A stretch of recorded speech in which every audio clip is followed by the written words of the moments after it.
right. Hello. Hey Julian, hey Jeff, hey everyone. How you all doing? Good project. Why don't you go ahead and introduce yourself and give us a little idea about your role? Awesome. Thank you, Jeff. Hello everyone. My name is Parijat. I am the Senior Product Manager for AWS CloudFormation.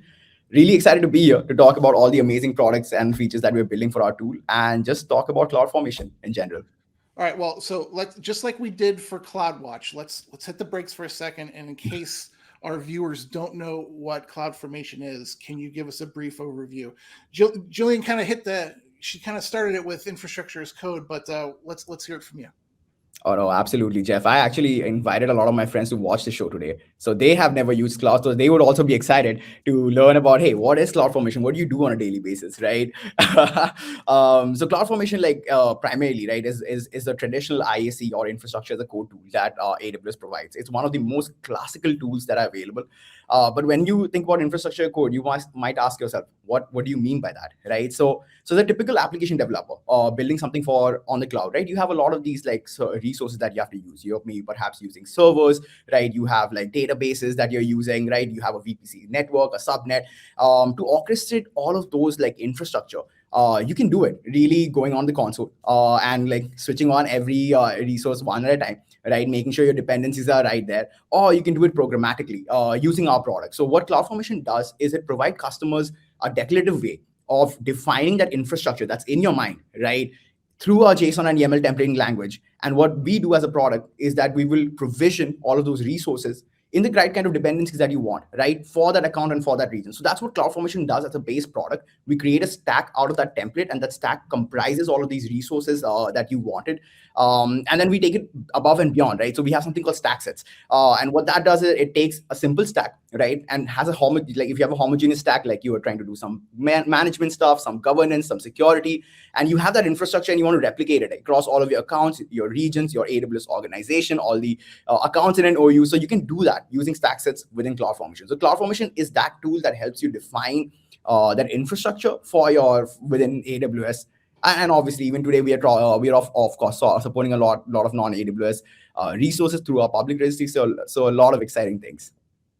I love your excitement about infrastructure as code as CloudFormation. I still hear of other startups that I work with who haven't started using it yet. So it's never too late to start using infrastructure as code. Oh my gosh, sorry. I'm struggling to say that. Infrastructure as code. New domain that we can launch, right? Like, yeah.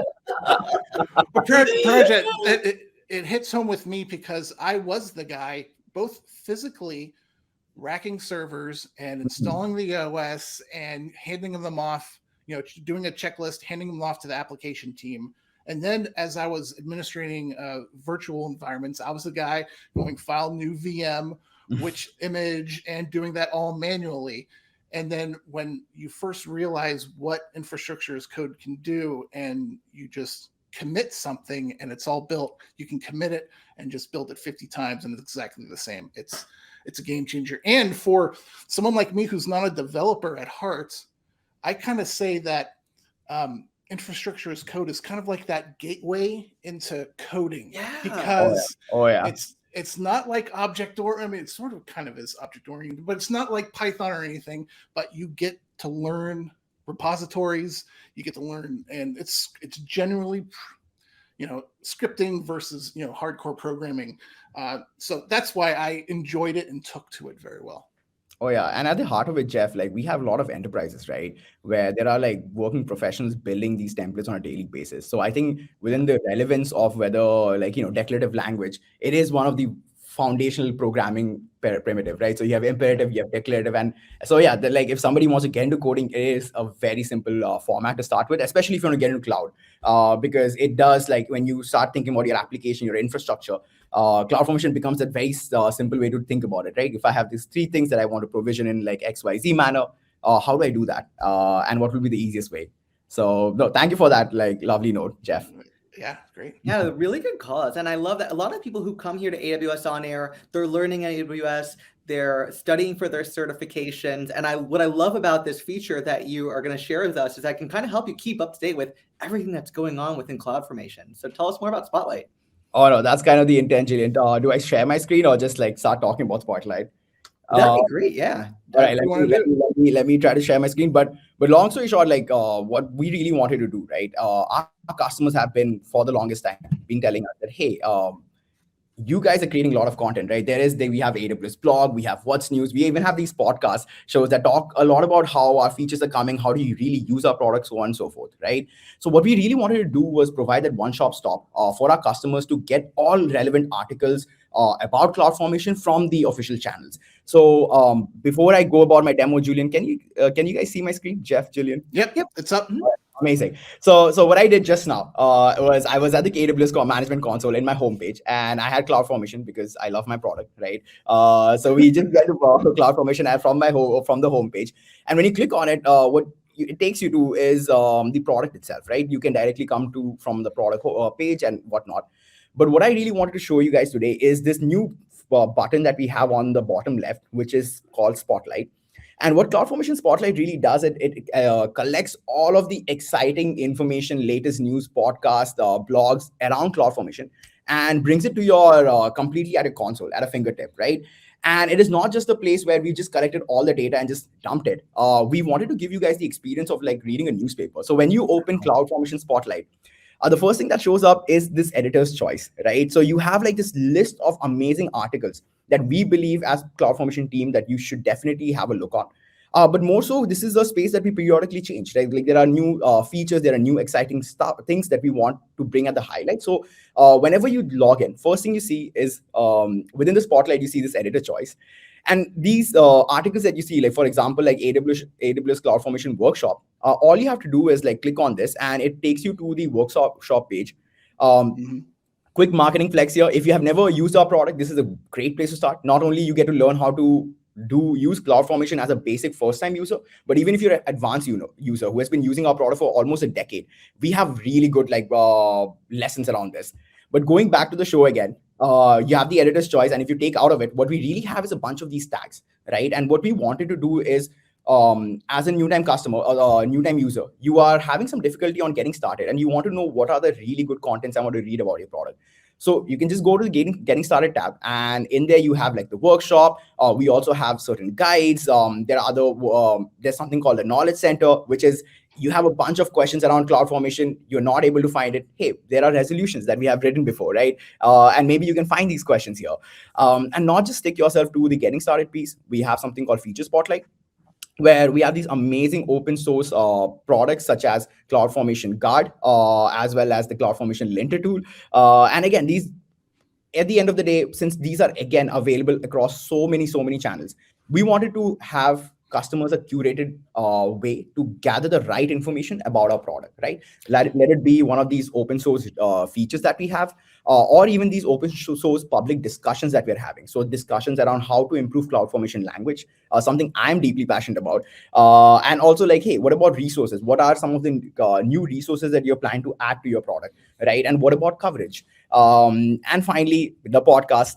This is where we have all these podcasts where we keep coming on AWS on air. We come on AWS supports you, just to talk about other like intricacies of how to work with our tools. So with that, I'll take a pause here. What are some of your questions? What do you guys think about this? And just before we conclude, you can bookmark, right? You can search for articles that you have previously read, and you can bookmark certain articles that you really like reading from the first go. Yeah, Parijat, who do I talk to become so we can get this episode listed as an editor's choice, kind of near the top? Is there? That person is going to be me. Okay, So yeah. you have. I think it's first of all, you got to buy me a beer or something, right? Like you just don't come on the edge of Christ. Hello. I was gonna be funny and ask you if this episode is going to be in here, but then you pull up and I saw AWS on air listed in previous episodes. So no, we that's did. awesome. Oh no, thank you, Jeff. No, we are always glad to come here. Like, it's always nice to be invited to the show. I think this is the 5th or 6th time we're coming in the past like 3-4 months. So we do plan to put a lot of it. And in fact, some of the shows are already there in the editor's choice. So let's say if I share my screen quickly, there is actually one. So let me just pull that out. There you go. So if you go to the editor's choice, I believe we scroll down. There you go. This is the one with stack sets. That's one of the first episodes that we did with Capital One on AWS on air. So Gotcha. Yeah. It's just amazing. There's so many, as simple as it is, you start to see in a really simple way all the Mhm. different features of CloudFormation that you probably didn't know that you could really be able to use. Oh yeah. And Yeah, if you just, oh, sorry, go ahead, Julian. I I could see how this can help because number one, we want to get away from doing things manually. And we actually you start looking and taking that another step further and say, well, I don't want to write the code for an EC2 instance if it's already there. Let's find it somewhere. And I can see a Mhm. lot of these open source packages, I guess you can call them, or code snippets or scripts snippets. Let's piece those together and use those for our CloudFormation templates. Now, I know that's not going to be the solution every time, but it sounds like you'll be able to find a good starting place if you come here to Spotlight and look Oh around. yeah. Oh yeah, absolutely, Jeff. So going back to it, right? Like if you go to the latest news section, so we have a lot of these like AWS blogs written by like really amazing like experts, right? On let's say how do I deploy an entire AWS organization using CloudFormation, right? And how do I automate that entire process? There are amazing articles written on it where you can literally go learn step by step on how to do that. Even copy snippets of the code, right? So definitely would request anybody who just started using our product and wants to learn more about our product to visit this space. Yeah, there is a question that came in the chat that's not directly related to Spotlight, but related to CloudFormation in general that I think would be applicable to a lot of people here who are new. So, do you have any recommendations on tools for writing CloudFormation templates? This is like a hotly debated question. But if you ask me, what is one of the best, or one of my favorite IDEs where I write CloudFormation templates is VS Code. I have been using VS Code for the longest time, but I wouldn't say like that's the only tool that's available when it comes to supporting like JSON and YAML. So if you really think about it, it is just typical JSON and YAML, which is the CloudFormation language, and that is supported across all IDEs. We do have something like AWS Toolkit, which helps you when you install it for your VS Code and any other of your IDs. You get the benefit of like autofill and all of that as well when it comes to our product. So those are yeah, I would say VS Code is my favorite one. But I don't know about you guys. Do you have another favorite IDE? I use VS Code, so Uh, You know, this is such a cop out. I haven't been using CloudFormation directly unless it's either in a workshop, or a lot of my time lately has actually been in Jupyter Notebooks with SageMaker, and a lot of that's just abstracted, I guess, from me. But there's another really good question here because we do have people who are new to infrastructure as code. Bruno asked, how would you approach getting started with infrastructure as code when you already have complex infrastructure? I hear that one a lot too from the startups that I work with. Oh wow, no, that's a very good question. So, again, this is just a one-liner question, so I'm probably have to deeper into the question. But let's say there are a lot of assumptions. Like let's assume that you have already a bunch of resources, right, that you have deployed for your AWS account in a region, and now you want to convert these resources into this complex infrastructure.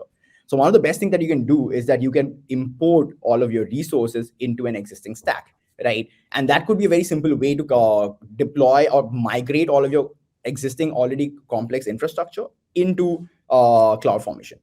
What is also interesting is that if you go to Spotlight, there are a lot of customers who are currently on-prem and they are migrating to AWS using our products, right? So all of these blogs that I was talking about going back to Spotlight really explains these detailed examples with these detailed customers as well, right? What were some of the challenges that they were facing, right? These are case studies, and then how did they like overcome it? But going back to maybe perhaps again the elementary question, I already have these resources. I have already can I migrate it to CloudFormation? Absolutely. And is it easy? Yes, we have APIs to just do that, right? And that's what we really want to do. We want to make sure that you have an amazing developer experience working out with our products, and nothing less and nothing more. I was going to add something really quick. I've seen a lot of folks start small and maybe just start using infrastructure as code in a lab, and then learning how it works and learning how you can provision really quickly. And then I've seen other companies kind of draw a line in the sand. From this point on, anything new is going to be with CloudFormation. So I think the bigger a corporation is, the smaller they have to start, maybe. But start small and get used to it. Yeah, that's kind of what some of my experience. No, thank you for that, Jeff. And again, going back to the life cycle of our customers, right? We have, first of all, very different customer personas, right? You might be an IT DevOps person, right? So your day-to-day job is like you're a system engineer, you're a networking administrator, versus maybe perhaps you're an application developer, right? So your complete requirements are different. But one of the greatest things is, as AWS, we have a lot of IAC tools, right? So for the developers who are like writing Python and TypeScript, we have CDK, right? Which is built on top of CloudFormation, right? So it's not like really different from CloudFormation. It's just built on top of it. It's an abstraction on top of it, right? So under the hood, it's all CloudFormation. But depending on the customer persona, yes, you might have a different type of preference. You might have different type of coding language preference. And then as AWS, we do provide that flexibility. We've got another good question in the chat. Are there best practices around deciding which resources are contained in which stack? I'm assuming this question is about discoverability. So like, let's assume you're saying that you have a bunch of stacks, and in those stacks, there are a bunch of different resources, and you're trying to discover which resource is what. I would say definitely just go to the sorry, go ahead. I was going to say, like, should you have, I took it as, should you have one big stack, or how do you I didn't think of it that way, but yeah. Or how do you decide how to split it up? Because some people might say, well, let's have a dev stack, a QA stack, and a prod stack, or let's have a network stack and then a server stack. I think that's what I Jeff, you're right. That's what Fisherman Guy Pro was saying. Yeah. He said no. That's a very good question. Okay. I guess first of all, like, one of the things that I want to point out that there are service quota limits that CloudFormation has, right? So as an individual stack, the limit that we have today is around 200 resources. So you can only have 200 resources within a stack. But there are ways to circumvent that, right? So as CloudFormation, we have a bunch of like ways to do dependencies, right? So you can use modules, which is a really good way to do that. Or one popular way a lot of our enterprise customers do it is we're using nested stacks, right? So nested stack is a really good way to break down your stack into smaller chunks that can have like interdependencies and so on and so forth. But coming to your question about, let's say I have a very big infrastructure, how do I like really break it down? I think that is like the chef's magic, right? Like, few ways that I've seen what enterprises have done is they have broken down, let's say, bootstrapping into a concept. So if I, let's say, have a new account and I'm trying to bootstrap these accounts, they need to have certain governance and management guardrails, right? So I would want an IAM role. I would want some sort of AWS config on top of it. I would want, let's say, a security hub resource, right, attached to it. Now these could be a problem, right? So I've seen enterprises do that, right? So they would have like an entire workflow just for bootstrapping, and then entire workflow once the bootstrap, this is where it starts, and then so on and so forth, right? Like, depending on how it goes. So there's no one shop answer, but then yes, you can break down your stacks. There are limits of 200 resources per stack. So you can do with nested stacks, you can break it down, a complex infrastructure, and then have all of that intricacies. I love it. I think clearly there's a lot of interest in this topic. People, I mean, everyone needs infrastructure as code. Oh yeah. So, do you have any suggestions really on where people can go if they want to learn more about, start using CloudFormation, learn more about Spotlight? I think you pulled up that workshop, right? Like, that's a good call out, Jeff. Yeah, that's probably, that's what I'd say. I didn't want to step on it, but go ahead. But if it just comes to like, hey, I'm a beginner person, right? I just want to start using, like, learn how to do it. My definite recommendation is our workshop, which is something you can find on Spotlight. That is the first thing that you'll see on the Spotlight. The workshop takes you not only through like guided like tutorials on what is possible with our product, but it also has training, like it has training guides, but it also has like training material that you can test it out yourself. So it has like a quiz. It does give you a question, a problem that you are supposed to solve, right? We also give the solution for the problem, but it's that kind of a learning experience, right? So we teach you the content, we give you a problem, and these are very really interesting problems that real customers have on a daily basis. Sounds like I'm going to use that for my SA Pro exam prep. That's what Jeff and I were talking about earlier. Yeah, I think we should have the workshop start off by saying, here, deploy 20 EC2 instances manually. Mhm. Okay, now you did that. It's 2 hours later. Let's learn how to do infrastructure as code. So you get the full feeling and the You full really make them work for appreciation. it. Yeah. Oh, But great. This is great. Yeah. Parijat, thank you so much. The chat was really lighting up with questions, and you got a huge fan base that comes with you every time I've done these on airs with you. You've got like a crew. And hopefully I'll get more chances in the next couple of weeks.